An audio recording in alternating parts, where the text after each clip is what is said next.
Artinya begini, satu, ini PT-nya aja berbeda, Iya. ya kan? Nah, kalau PT berbeda yang kok sama.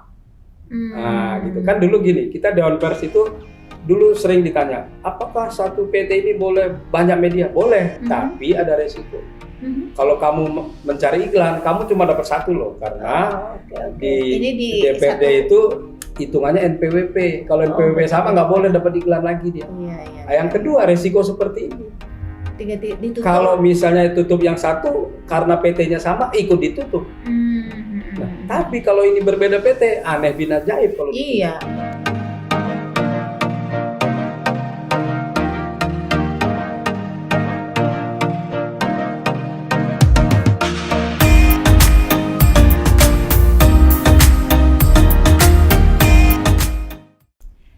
Halo, Fir Ngaco, kembali lagi ngobrol ala Indoposko. Kali ini kita kedatangan tamu istimewa yang tidak asing lagi, mantan wartawan senior Kompas, Bang Henry Khairudin Bangun. Apa kabar Bang? Kabar baik. Asik, Bang. Ini kan tahun baru nih, Ya. Semangat baru. Ya. Kira-kira apa sih Bang yang bisa disampaikan di tahun baru ini untuk teman-teman ini? Kan kita nanti ke depan akan membahas terkait Dewan Pers, membahas terkait jurnalis berkualitas, bagaimana media tetap survive di tengah gempuran informasi yang berseliweran, yang paling penting itu. Gitu ya.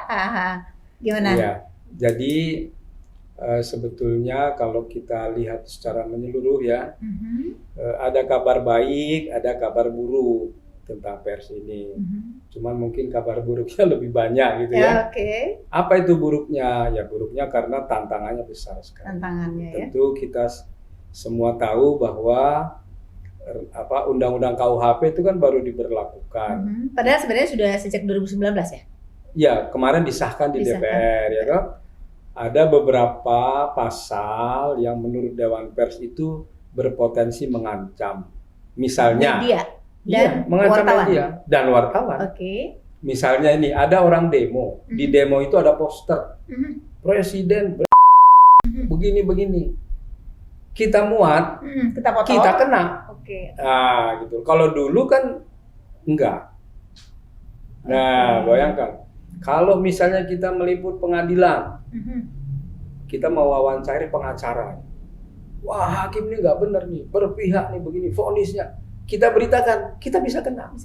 Karena ada pasal-pasal di dalam Undang-Undang KUHP yang mengatakan pemberitaan yang seperti itu dianggap menghina. Kenalah kita. Nah, gitu loh. Jadi inilah ancaman-ancaman. Sehingga sebenarnya kalau ancaman pertama itu tentu kalau kita bilang dari negara ini bukan pemerintah ya, semua ini.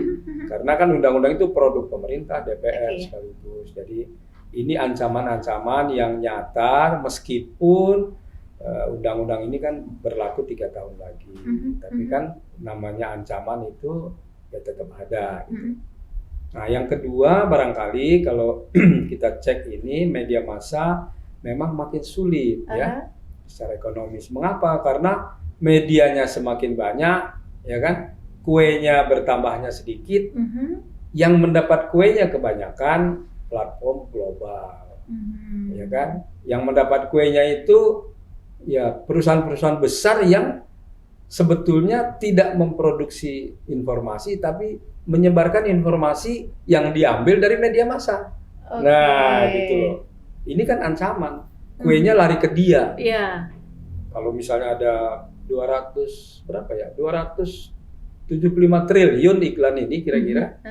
Nanti yang ke media massa mungkin hanya 70, 60 gitu. Sebagian besar lari ke yang tadi kita sebut itu, medsos.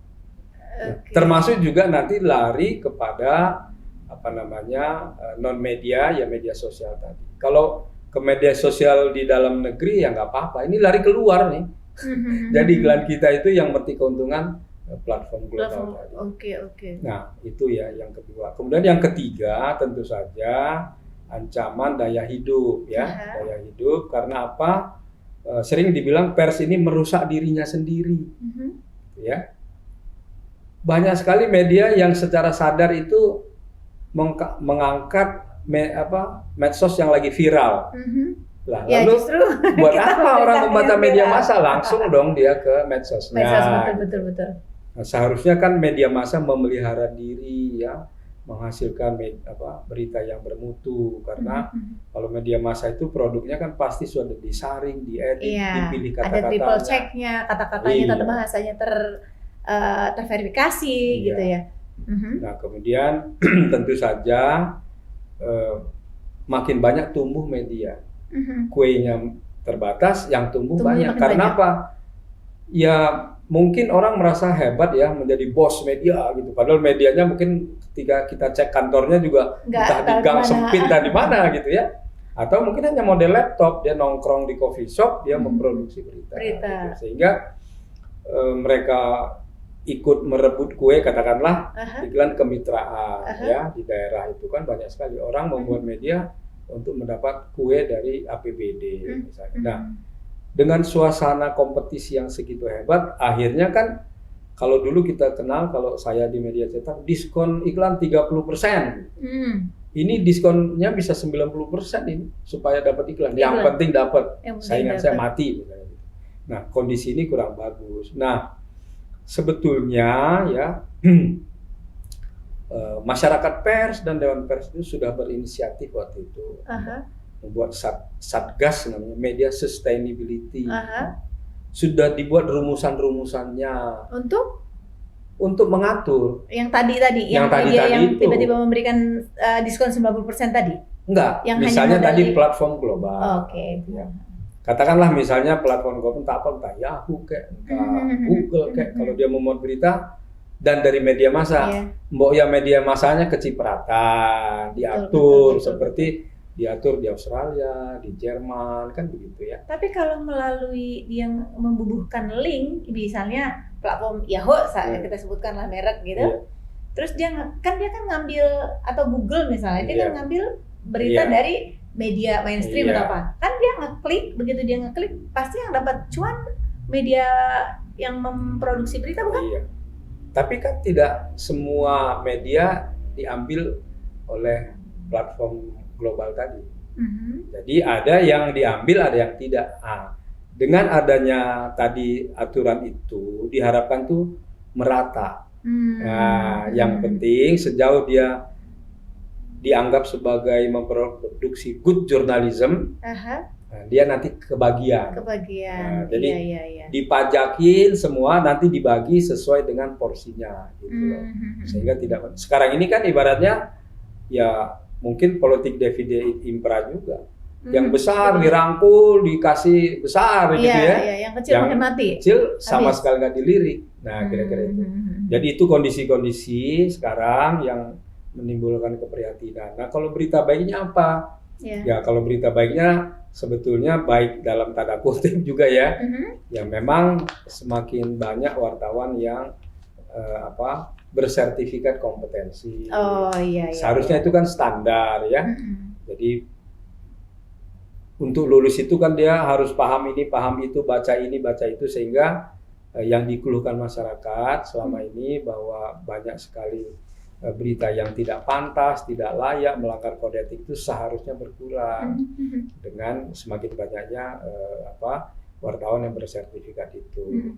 Nah, kemudian juga barangkali ya di tengah kesengsaraan ini kan media ini tetap mengedukasi ya. Ya, karena itu fungsinya. Ya, artinya kan itu kabar baik juga. Jadi misalnya lah waktu Covid, walaupun mereka menyebarkan optimisme di masyarakat, dan itu masih dilakukan. Jadi maksud saya berbeda barangkali dengan di negara lain ya, di Indonesia ini media menyadari bahwa mereka itu juga kewajiban edukasinya masih dijalankan. Saya kira itulah yang kabarnya Bang, di masa pandemi kemarin itu ada seperti kinerja Dewan Pers itu melakukan mengukur kinerja pers di masa pandemi. Iya. Apa hasilnya? Jadi Dewan Pers itu melakukan riset ya, bekerja sama dengan beberapa perguruan tinggi, yang ini temanya ini temanya ini ya. Jadi kami memperoleh persepsi masyarakat. Yang pertama misalnya tentang bagaimana persepsi masyarakat sekarang di dalam mengkonsumsi berita gitu ya. Ya memang temuannya adalah bahwa media sosial mendominasi, menggeser ya. Persentasenya bisa nggak digambarkan? Kayaknya sampai 90-10. Iya, jadi kalau persentase begini, ada dua ya. Bagaimana mengkonsumsi pertama informasi, ini informasi ya, itu umumnya dari 10 besar itu 8 atau 7 itu media sosial. Tapi bagaimana dia mengkonfirmasi kualitas informasi, di situ masuklah media-media yang lain. Jadi kan yang paling banyak dibaca itu kalau media itu sekarang media cyber, sesuai dengan kondisi teknologi ya. Kemudian barangkali yang kedua itu adalah televisi atau streaming. Nah, yang ketiga itu baru nanti dia masuk katakanlah ke radio. Nah, surat kabar ini memang udah tertinggal. Jadi media sosial yang waktu tahun 2021 itu yang tertinggi itu adalah YouTube, lalu Instagram, lalu Twitter begitu ya. Waktu itu TikTok masih kecil. Nah, saya membayangkan ya sekarang dia udah nomor 1. Nah, gitu. Nah, dengan riset itu maka kita memberi masukan kepada media begini loh beradaptasi. Ya kan sekarang saya kira sih hampir semua media massa sekarang punya medsos kan. Ada Instagramnya, ada Facebooknya, ada apa begitu. Bahkan tadi saya dengar di sejumlah kementerian mereka udah punya akun TikTok, gitu loh. Untuk mempromosikan program-program mereka ya. Kami sudah bikin ini, bikin itu, gitu. Dia memproduksi. Seperti mereka sudah punya media sendiri. Medium gitu. sendiri. Bang Hendrik, kalau saya lihat perubahan pergeseran terkait tentang media dibanding dengan luar negeri misalnya. Amerika, Australia itu 15 tahun lalu sudah mengalami kayak semacam resesi media yang kita alami ini sekarang. Nah, kalau kiblat permediaan di Indonesia tuh bisa diinformasikan, tadi kan memang menyampaikan ada 2 hal terkait negatifnya dan 1 hal yang positifnya itu yang kabar gembiranya. Nah, kiblat kita ini, Abang juga tadi sempat menyebutkan streaming. Apakah kita akan segera bergeser ke streaming atau masih tetap bertahan di konvensional? Masih amankah televisian seperti apa? Ya, jadi televisi memang termasuk seperti yang paling banyak ditinggalkan kan radio. Artinya kalau di perkotaan barangkali dia naik mobil masih dengar radio. Tapi kalau di daerah itu ya mungkin yang terpencil sekali. Artinya konsumsi radio itu mungkin ya di bawah 5% lah sekarang. Nah, kalau televisi itu memang sebagai sebuah platform dia juga mulai ditinggalkan. Hanya saja orang menikmati televisi sekarang di YouTube. Dia orang nonton RCTI di YouTube, nonton Indosiar di YouTube, Kompas TV di YouTube karena orang kepengen tahu temanya. Nah, gitu loh. Dia nggak langsung ke televisinya. Nah, ini kan juga dilema. Jadi televisi memproduksi justru untuk media sosial. Termasuk tadi dampak ketika ini ditinggalkan. Inilah dampak yang harus dihadapi. Oke.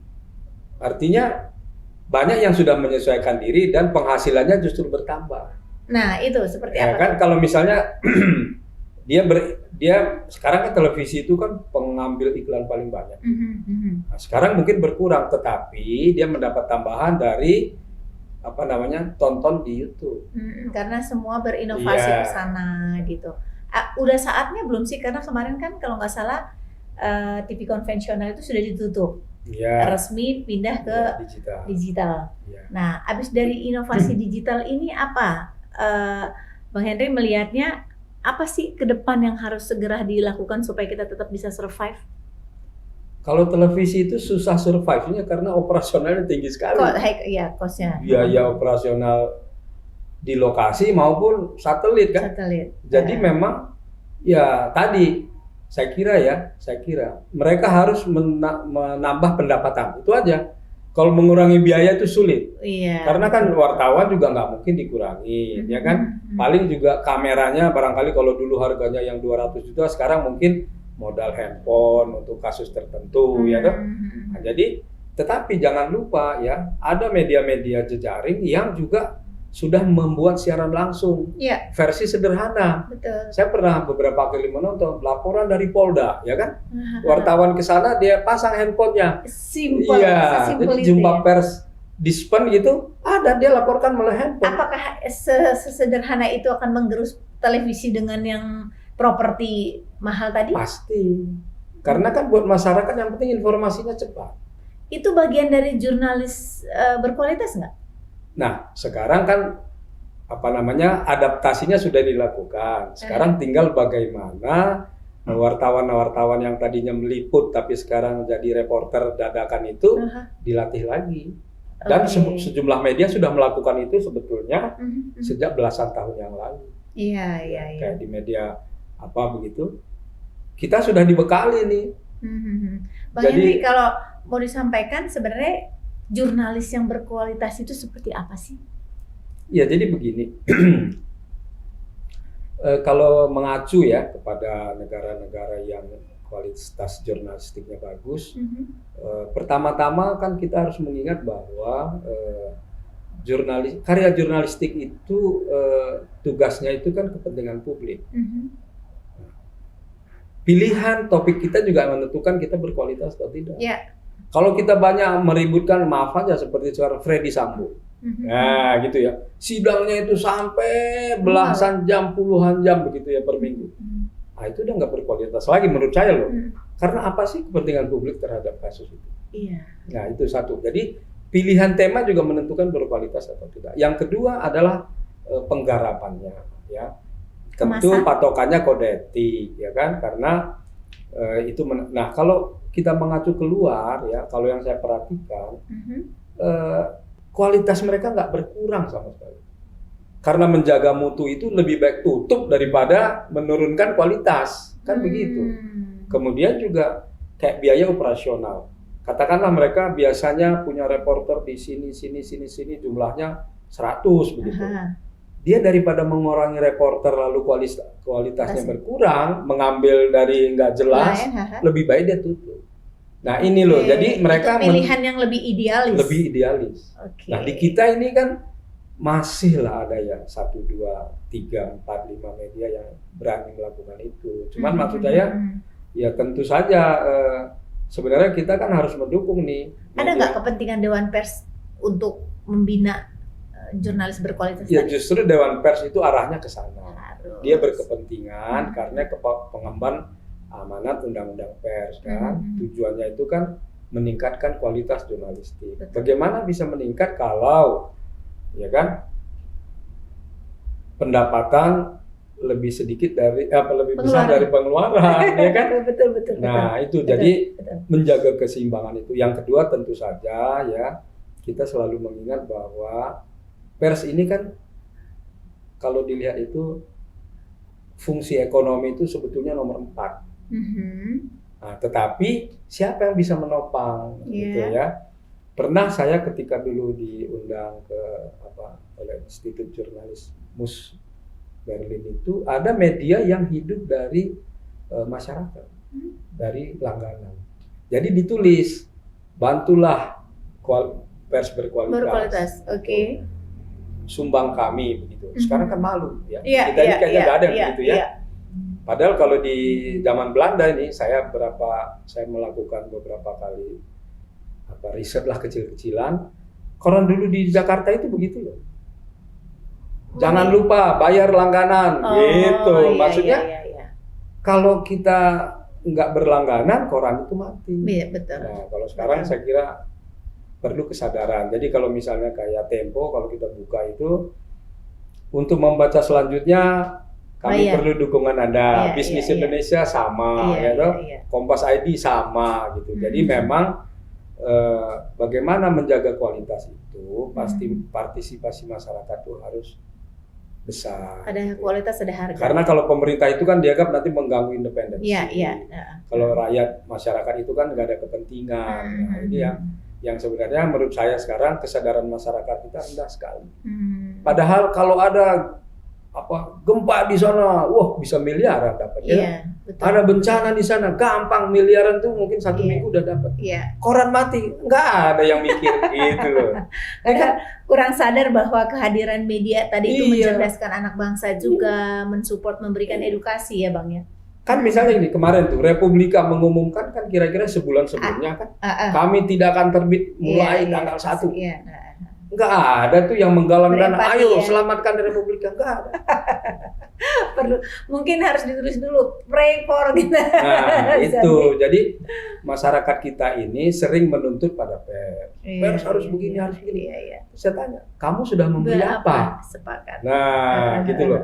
Jadi inilah sebenarnya kalau kita bicara mengenai jurnalisme berkualitas, ya masyarakat harus berpartisipasi penuh. Iya, betul.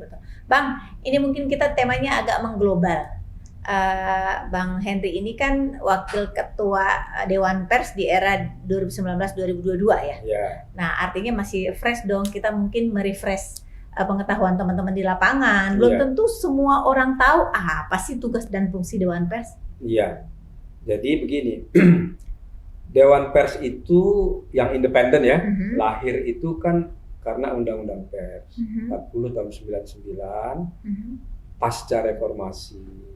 Setelah sekian lama dikekang oleh Orde Baru, dulu bikin berita aja langsung beredel. Atau kita ditelepon ini, mending jenderal atau menteri yang undang. Kadang-kadang cuma kapten gitu kan. Dulu rendah sekali pertahanan gitu. Nah, lalu tumbanglah Orde Baru, reformasi, diperlukan pers yang bebas dan bertanggung jawab dan demi kepentingan publik. Nah, di situ diciptakanlah Dewan Pers Independen yang anggotanya itu 3 dari unsur masyarakat, 3 dari unsur pers, 3 dari unsur perusahaan pers. Tugasnya 1, menjaga kemerdekaan pers. Jadi apapun yang terjadi menjaga, melindungi. Oleh karena itu kalau ada yang diteror, Dewan Pers turun tangan, siap bantu kemanapun seluruh Indonesia. Membantu, memberi advokasi, melindungi, masukkan ke LPSK, gitu-gitu. Supaya pers ini kan menulis untuk kepentingan publik harus dilindungi. Nah, itu yang satu. Yang lebih dilindungi itu pers secara instansi substansinya atau ikut semua. Juga wartawannya? Wartawannya. Lebih-lebih wartawan. Ada diatur di Undang-Undang Pers dan diayomi oleh Dewan Pers ya? Bukan, itu di turunannya kita buat. Jadi kita ada Satgas Anti Kekerasan misalnya. Lalu ada pula yang namanya Lembaga Advokasi. Jadi Komisi Hukum itu sudah punya. Jadi misalnya hari ini ada sesuatu di Maluku, kirim orang. Nah gitu loh. Supaya mendatangi kantor polisi, ayo ini begini. Jadi sangat reaktif lah, jadi reaksi cepat gitu loh kalau ada sesuatu itu hitahnya Dewan Pers itu yang paling utama sebenarnya. Kalau untuk menyampaikan informasi misalnya Dewan Pers kan nggak direct ke per media, ada konstituennya. Apa aja sih Bang itu? Ada berapa? Jadi konstituen sampai hari ini ada 11 ya. Organisasi wartawan 4, sisanya organisasi perusahaan pers. Nah, jadi mereka inilah yang nanti sebagai konstituen Dewan Pers itu seharusnya ya tugas utamanya itu juga melaksanakan Undang-Undang Pers itu. Termasuk menyampaikan informasi. Iya, informasi. Gini loh kode etik, nggak boleh begini. Kita juga bikin poster-poster ditempel gitu ya. Kalau ada wartawan yang begini, laporkan begini, adukan semua. Jadi itu kita lakukan. Nah, 3 prioritas utama Dewan Pers sekarang itu 1 ya. Melakukan sertifikasi kompetensi. Jadi, di bawah supervisi Bappenas kita itu Dewan Pers lah ya. Setiap tahun 1.750 gratis. 1.750 wartawan seluruh Indonesia yang harus disertifikasi tiap tahun. Targetnya. Biasanya melebihi target. Kalau nggak salah tahun ini sampai 1.900. Itu yang dibiayai negara loh ya. Beda lagi yang mandiri, PAWI bikin, AJI bikin, daerah bikin, bikin artinya membiayai. Artinya tapi kan ini single data yang mengeluarkan semua sertifikat standar Dewan Pers. Artinya data faktual tahunannya itu ada dong, ibaratnya target pemerintah, target yang dianggarkan ini hanya sekian. Berarti per tahun itu bisa average bisa mensertifikasi wartawan berapa banyak? Dewan Pers sendiri kan tadi 1.750, kemudian yang lain itu barangkali bisa juga hampir 1.000 lebih. Seribuan. Jadi bisa 3.000 per tahun. Nah, tapi ya sekarang itu saya kira 3.000. sekarang ini 20.000 sekian ya, lebih lah. Tapi wartawannya 100.000. Jadi ini ibaratnya tugas berat. Gitu. Ada himbauan nggak atau semacam seperti kalau ini kan masih sunnah ya? Iya. Kalau tersertifikasi itu mungkin kalau buat saya secara pribadi itu menguntungkan buat saya. Iya. Artinya ketika saya mengikuti UKW, uji kompetensi wartawan, ada pemahaman-pemahaman lebih yang saya tidak dapat di lapangan misalnya. Ada nggak kewajiban atau seperti wajib gitu, media A yang mau mendaftarkan, menverifikasi harus wajib wartawannya terverifikasi. Seperti apa? Jadi kita jalannya muter. Jadi Pemret harus utama, ya kan? Oke, yang pertama. Jadi artinya media itu wajib. Iya, iya. Kemudian redakturnya nanti kalau diverifikasi beberapa redaktur harus Madya. Lalu beberapa reporter harus muda. Dengan begitu maka media yang ingin diverifikasi dengan sendirinya kan mengikutkan wartawannya untuk uji kompetensi. Nah, terkait yang 1.750 tadi ini, gerak itu Dewan Pers yang kooperatif datang ke media-media atau memang media yang mengusulkan? Oh, jadi kan begini ya, Dewan Pers itu mengeluarkan izin sertifikasi kepada saat ini 18 ya. Sebetulnya ada 23, tapi aktif 18 sampai tahun lalu. Mereka itu lalu diundang. Ini ada 1.750 ini gratis. Ayo bikin proposal kayak PWI. PWI kan paling banyak 34 provinsi. Kamu dapat tahun ini yang sendirian mungkin 10 provinsi, tapi yang gabung dengan yang lain-lain 8, dapat 18 provinsi. Haji begitu. Berapa sanggupnya? Karena nggak semua orang juga punya. Nah, lalu selain 3 tadi, misalnya perguruan tinggi, kita kan ada. Perguruan tinggi juga, ayo kamu mau bikin, saya di Sumsel deh, saya di Papua gitu-gitu. Itu dibagilah proporsional. Iya. Ternyata kampus juga bisa menyelenggarakan. Bisa. Jadi sekarang ini independen mereka?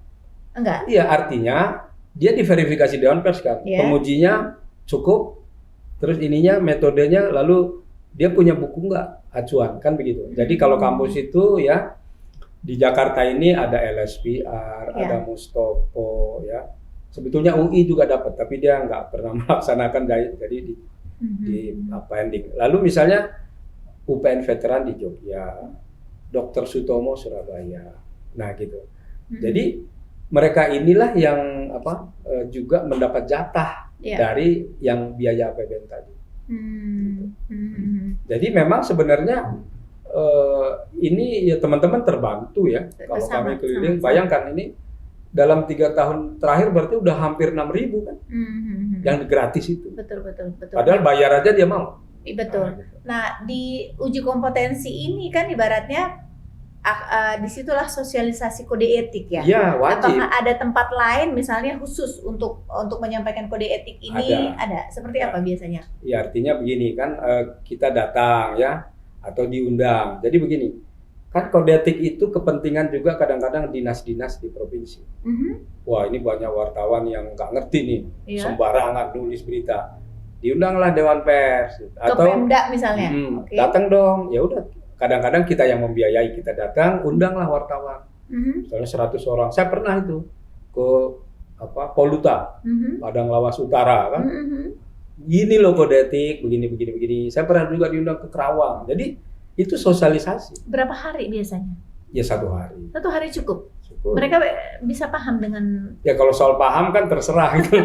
Yang penting kan cuma 11 pasal kan. Jadi yang paling penting juga dari kode etik itu ya tidak praduga, tak bersalah, tidak niat buruk, berimbang melakukan akurat, kayak gitu. Jadi sebetulnya kalau dari 11 pasal itu yang penting-pentingnya mungkin nggak sampai 10 lah, independen.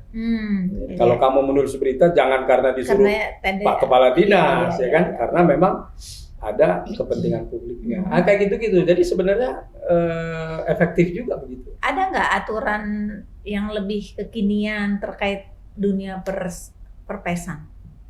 Ya, jadi kalau mengenai kaitkan kode etik itu ya sesuai perkembangan, misalnya kita waktu itu bekerja sama dengan Kementerian PPPA itu membuat pedoman pemberitaan ramah anak.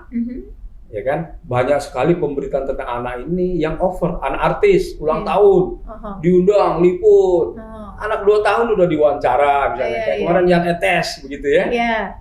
Nah ini yang dianggap baik maupun tidak, kita bikin panduan, gini loh soalnya.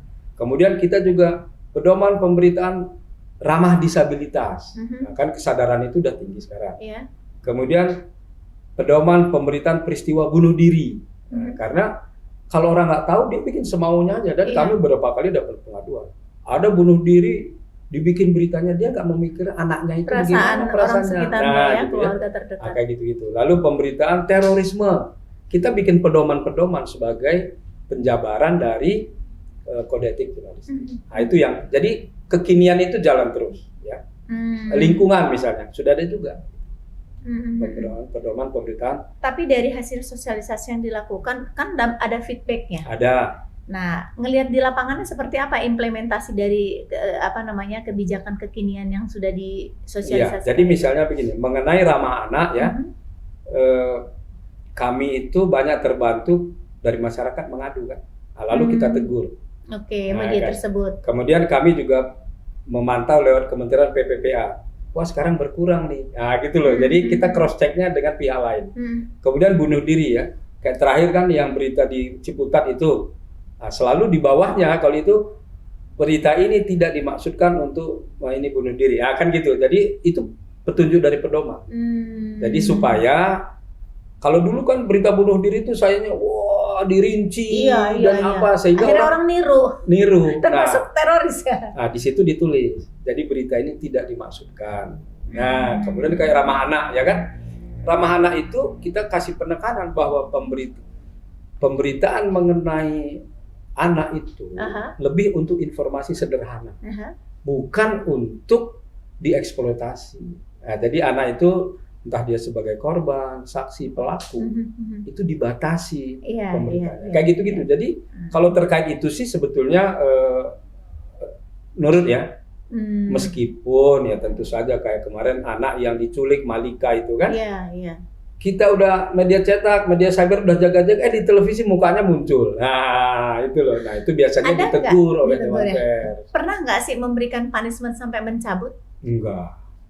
Kan undang-undang pers itu justru mengcounter pencabutan izin dulu. Masa kita ikut-ikutan jadi deadkan kan?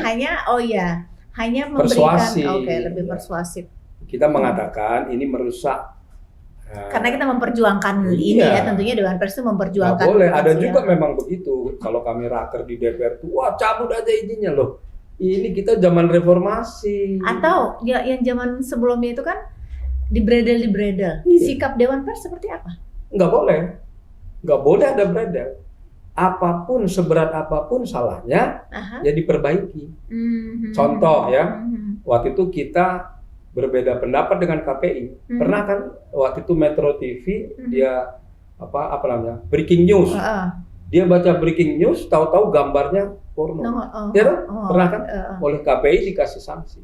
Tidak boleh muncul berita breaking news pagi itu selamanya. Kita bilang itu melanggar undang-undang pers.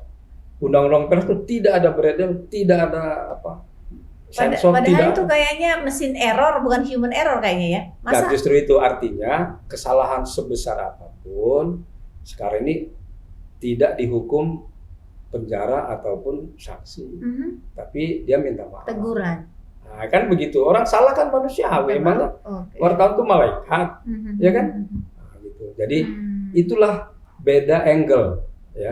Jadi kalau dulu aturan ditegakkan apapun yang terjadi, kalau yang undang-undang pers ini, ya suara regulasi peraturan kita bikin sendiri, kita taati sendiri, gitu loh. Artinya termasuk yang ngayomi melindungi anggota ya. Nah ini ada satu kasus nih, Bang. Hitungannya dulu ada media koran dan media online, beda PT, tapi namanya masih saudara gitu ya. Korannya ini tutup, online-nya jalan, beda PT. Tapi di Dewan Pers verifikasinya padahal sudah faktual, udah verifikasi faktual, di take down. Ini gimana ceritanya? Ya, Prof, ajukan surat keberatan. Si media tadi mengajukan surat. Ajukan surat keberatan. Artinya begini, satu, ini PT-nya aja berbeda. Iya. Ya kan? Nah, kalau PT berbeda yang kok sama. Nah, gitu kan dulu gini, kita Dewan Pers itu dulu sering ditanya, apakah satu PT ini boleh banyak media? Boleh, tapi ada resiko. Kalau kamu mencari iklan, kamu cuma dapat satu loh, karena di DPD itu hitungannya NPWP. Kalau NPWP sama nggak boleh dapat iklan lagi dia. Iya. Yang kedua resiko seperti ini. Kalau misalnya tutup yang satu karena PT-nya sama ikut ditutup. Nah, tapi kalau ini berbeda PT, aneh bin ajaib kalau iya, PT-nya berbeda mungkin hanya namanya, family name. Ya, tapi nggak persis sama kan? Nggak persis sama, tapi karena dia online dan cetak kan beda dong tentunya. Makanya namanya error in persona barangkali itu ya. Nah, kalau Dewan Pers melihat seperti ini, apakah memang komunikasi di Dewan Persnya buruk sehingga tiba-tiba tidak ada komunikasi dengan media tersebut langsung tiba-tiba di take down, itu gimana? Iya, saya kira ini begini ya, kan Dewan Pers ini kan juga ada keterbatasan orang. Tidak mampu menyewa atau apa namanya istilahnya, staf dari luar yang jumlahnya cukup. Padahal kan ada ribuan ya. Ratusan media yang ada di situsnya itu yang terverifikasi faktual pun administrasi. Nah kalau orangnya banyak mengerjakannya mungkin dia lebih ini ya. Kalau orangnya sedikit saya tahu persis memang terbatas orang. Sehingga barangkali keliru tadi. Tapi itu pun kalau menurut hemat saya tidak lantas tiba-tiba main di take down dong. Karena keterbatasan orang tadi minimal di hold dulu gitu kan, atau ini langsung diturunkan. Itu tadi persoalan kedua, kemudian lalu cara komunikasinya nggak bagus. Dari Dewan Persnya tentunya gitu. Jadi seharusnya kan whatever itu dikasih tahu dong, gitu ya. Dan saya menerima banyak komplain soal itu. Oh gitu. Jadi tiba-tiba kok hilang. Saya bilang surati saja, ya kan? Karena apapun kalau ada surat itu ada bukti, ya kan? Oke. Bang, ini mungkin kita ke intinya. Abang kan belum lama. 18 Mei. 18 Mei. Nah, sementara di September itu ketua Dewan Pers itu berpulang. Iya. Nah, sampai saat ini kabarnya belum ada ketua di sana, masih PLT. Apakah memungkinkan memang di badan Dewan Pers ini memungkinkan PLT atau memang enggak? Seperti apa? Kalau di statuta udah jelas.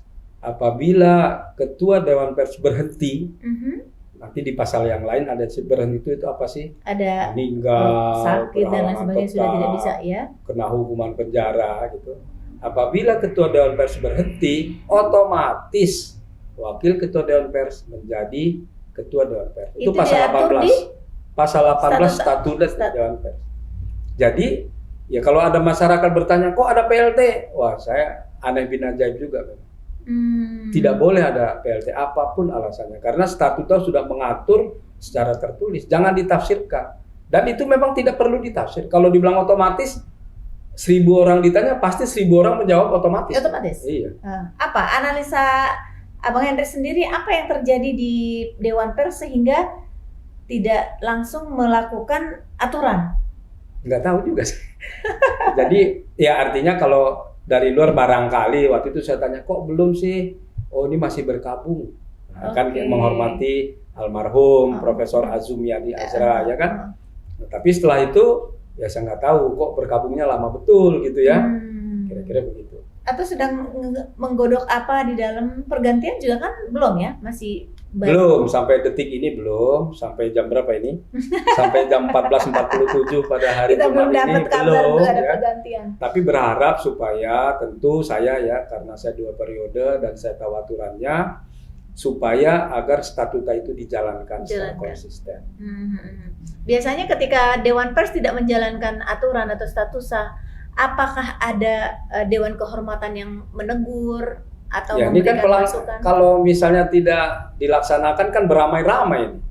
Kalau pelanggaran itu kan sendiri-sendiri. Nah, kalau semua melanggar gimana? Siapa yang menjadi mahkamah atau kehormatannya? Artinya sekarang ini di Dewan Pers sana sedang beramai-ramai melakukan pelanggaran? Ya kalau on proses, menurut saya kalau sampai sekarang ini belum memilih itu sudah melanggar peraturan Dewan Pers, karena statuta Dewan Pers itu adalah sebuah produk hukum. Dia itu Peraturan Dewan Pers nomor 1 tahun 2016 berupa statuta. Sama seperti kode etik jurnalistik. Kode etik jurnalistik itu peraturan Dewan Pers tahun 2006. Jadi bukan hanya kode etik jurnalistik begini, enggak, dia peraturan itu. Hukum positif. Bukan sekedar surat edaran atau himbauan, karena ini produk hukum yang harus dijalani. Iya. Oke. Iya. Berarti apa langkah harus yang diambil? Mungkin konstituennya bersurat atau apa supaya memang Dewan Pers menjalankan aturan yang ada? Ya, saya juga ini kan pengalaman pertama. Ya. Tidak pernah dalam sejarahnya Dewan Pers mengalami hal ini. Oke. Jadi nggak ada historisnya, sehingga menurut saya yang paling utama ya menjalankan apa yang tertulis di statuta. Kalau saya sih melihatnya ke sana. Tapi tidak ada yang menyampaikan seperti itu ke yang sekarang PLT. Apa menyampaikan ke PLT demikian? Iya, artinya kan Dewan Pers itu kan kolektif kolegial, ada 8 orang. Jadi mereka seharusnya memiliki kesadaran untuk menjalankan statuta. Itu aja. Bagaimana kalau tidak? Nah, ini masalahnya kan tidak ada, nggak kayak KPU yang ada DKPP ya kan?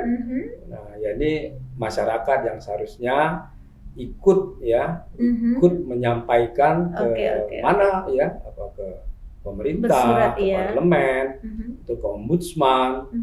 Ini kok belum gitu. Iya. Artinya kalau saya lihat kan di dalam 8 orang ini ada wakil kan? Iya. Nah, wakil tadi kan sudah mendapatkan amanah dari statuta tadi kan? Iya. Beliau pun tidak speak up ya, tidak bersuara. Ya ini tadi karena kolektif kolegial. Jadi di Dewan Pers itu keputusan diambil itu nggak boleh ada dissenting opinion. Kita selalu membiasakan keputusan bulat. Oke. Nah, mungkin karena belum bulat, lalu belum keluar hasilnya gitu loh. Tapi jadi, apakah Abang mendengar ini sedang proses dan on progress, mungkin melakukan rapat-rapat sehingga pembulatan suara dulu sehingga aturan ini diterapkan?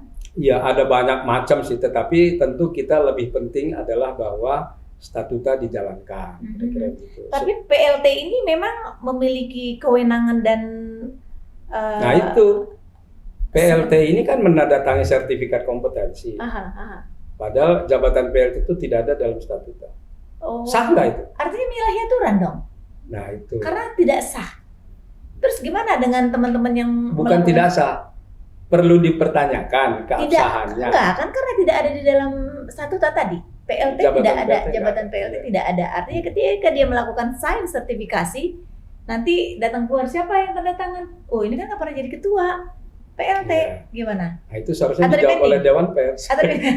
Jangan saya jawab karena nanti itu kan internal ya, seharusnya itu dipikirkan. Ya kan? Kalau surat biasa keluar mungkin nggak apa-apa, tapi kalau sertifikat berlaku seumur hidup. Betul. Masa berlaku. Betul. Apalagi dia sudah utama kan? Iya. Betul. Bisa nanti dipersoalkan oleh orang lain.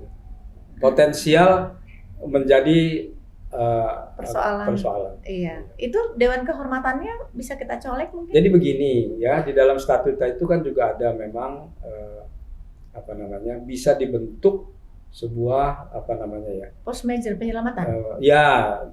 Apabila ada anggota, misalnya anggota ini dipenjara karena korupsi, bisa dibentuk lah gitu ya Mahkamah Kehormatan. Kalau satu, nah ini kalau 8-8-nya yang melanggar, siapa yang mengadili diri sendiri? Ternyata sedang berjamaah. Ya, artinya ini mereka sedang dalam proses lah menyelesaikan masalah. Mudah-mudahan saya waktu itu menulis, jangan sampai sebelum matahari berkokok pada tanggal 1 Januari belum ada ketua Dewan Pers, itu akan menjadi masalah besar. Tapi ini udah tanggal 6. Dan nyatanya sekarang sudah 6 Januari. Ya itulah. Mudah-mudahan selesai lah. Selesai ya. Harapan kita semua karena ini menjadi induk rumahnya media, pers di seluruh Indonesia. Tentunya marwah dan ruhnya ini tetap harus kita jaga supaya tetap memiliki bargaining position ya di Indonesia, karena selaku media itu adalah fungsi kontrol sangat bermanfaat bagi pemerintah, masyarakat gitu ya Bang ya. Bang Indra, CH Bangun, Henry. Iya. Terima kasih untuk waktunya, mengedukasi tentunya, memberikan gambaran yang kekinian terkait bagaimana kesadaran masyarakat, pers tentunya, jurnalis, wartawan, teman-teman wartawan di lapangan, melaksanakan kode etik jurnalis, lalu menjadi jurnalis berkualitas. Seperti itu pesan Bang Henry saat ini, supaya apa yang kita sampaikan saat ini sangat bermanfaat ya Bang. Sampai ketemu Sampai jumpa. Waktu berikutnya. Terima kasih untuk waktunya. Selamat sore. Jangan lupa untuk komen, like, dan subscribe Indopos dan Indoposco Channel.